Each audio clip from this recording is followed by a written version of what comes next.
just curl, I think, right? So limit that. Just don't let them use it.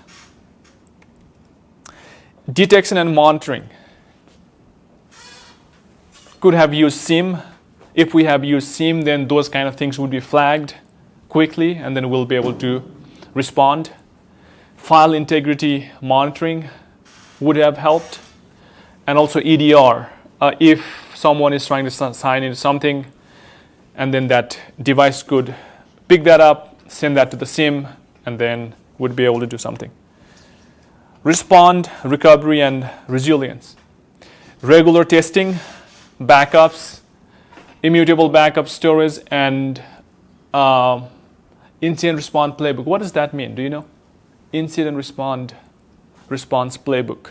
It's kind of like what you're gonna do once an incident happens. You run the rules over it, so you're not like running to go do something. You already know what's gonna happen, so you do it. Mm-hmm. Yep. Anyone else?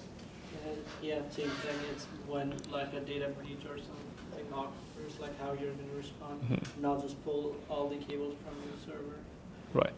Rather than just having to do something at this spot, you have a playbook what to do if something happens. So that's the playbook. Routine tabletop exercise and post-incident reviews, as we are doing. This is post-incident reviews. Something happened, we are reviewing what could be done, right? Who knows about round table? Routine tabletop, not round table. Routine table. Tabletop exercises, yeah. Do you know? There's like a card one where you like flip over like an incident and then you respond to how you would do it. Everyone does, and then they talk about it, and then you think about what the greatest solution would be. Mm-hmm. Do you do any kind of exercise in the military?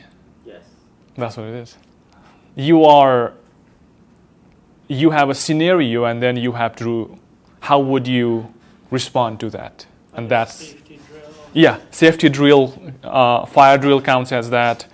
But in cybersecurity, they have a different levels of like the most invasive one is that the attacker is in the system, and then now you have to respond to the attacker. So it means sometimes you might turn off your systems, like servers, database. Those are the most, I don't know how often they do it, but the simple one is that you have a table, you all sit down, and then like you have sysadmin, you have analyst, you have director, manager, and then okay, this happened. Who does what? And then you just talk about the things, and then how you would respond. How would you try to communicate with each other? Because sometimes, if the attacker is in the system, you will have to use a different channel to talk. Because if you use Microsoft Teams and then someone has access to the DC, most likely they are looking at what you are sending to each other. So policy, governance, and people. So it always comes back to making policies and then trying to govern and all these things. So you will have to restrict certain things like GitHub access and download from the server. So this log was from the server. So you would not have access to the web host directly from the server. You would develop and train admins on how to use things, and so that they wouldn't fall for social engineering risk. And then we would enforce those controls, and we would do peer review for sudo users, and then user creations and firewall rules. Thank you. Any questions? Any questions? Yeah. Question about the lab, question about the presentation, questions in general.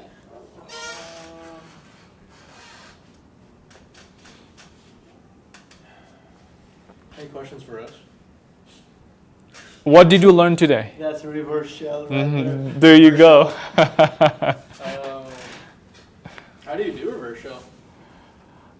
You just get into another port, So like an open port. it's basically like, so you kind of like break into a system and either way you access their terminal. You don't have to be terminal, but any way you can execute a shell or a command in their laptop. And then basically the easiest one that comes pre-installed in most of the Linux machines is Netcat. And then what you do is you find open ports and you start listing on one of the ports from your victim's computer. And on your computer, you also use Netcat. I mean, there's different tools, but Netcat is like common one. Pre-installed. Mhm. And then you start listing on your machine. And because you have some access on your victim's machine, right? So you're gonna send it's pretty much like how you ping each one another machine, and you'll be like, hey, this is machine 2, and on your machine it's like, hey, yeah, I can hear you, and then you establish a connection, and then you get a reverse shell, and after that there's another thing called privilege escalation. Like you said, there's different privileges for different users. So say you didn't get all your sudo access, but you'll have access to some features, and that's what you're gonna find out, keep exploiting, and increase your privileges, and then get more access, and then basically compromise the system. You are living off the land after Talking about that. I actually want to mention something important. It's a thing hackers are doing right now. John Hammond, if you guys know or not, he's a famous YouTuber. He posted about that too, and I came across that too because I was trying to read some manga online, pirated versions. So and then I came across a website that looked exactly like Cloudflare, and then it says verify if you're a human, and I didn't really look at the URL, but then I clicked verify. But instead of verifying, it actually copied something Mm-hmm. on my clipboard. And then on my screen, it was like, hit command space, search for terminal, and hit command V, hit right. enter, and then you're going to get OTP and paste it in here to get verified. But, and the command, when I pasted, it was echo, and then bunch of weird text. I still have its detail on the message. That was one of the So, thing in our CTF with Huntress. give me 1 second. So the command was just echo, but the command was so long that in the end, it was basically trying to decode base 64 encoding and then execute it. But the actual command was curl S and switch K, and then was going to download some application. And with Dasso, it was going to rename the file to .rc. So basically what a .rc file is, it's a hidden file. So when you do ls, you cannot actually see that file. You have to do ls-la to see hidden files. And then it was going to give it, with chmod plus x, it was going to give them execute permission, run it, and with add, remove it. So basically that's how they were getting reverse shell on your machine. Wow. You Ooh, stay off those that websites. sounds like really the same thing that we have in the CTF, Oh. in one of Mhm. the challenge that I have, but it was on Windows machine. Right. Actually, this And- also works on PowerShell. Uh-huh. That's It's the feature same- on Windows same machine idea, that right. I was, but this was on my machine because Right. they can identify that you're on Linux. And then Oh, I see. I see. Okay. Anything else? How do we practice for CCDC? How do we practice? So Yeah, what's CCDC is the Is that the one happening Saturday? Or? yeah. So this one was for the Midwest. So now we will be practicing for the regional one.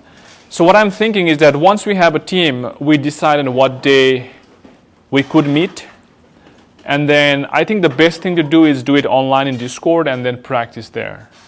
Just decide on one day and then we will just meet for hours and so.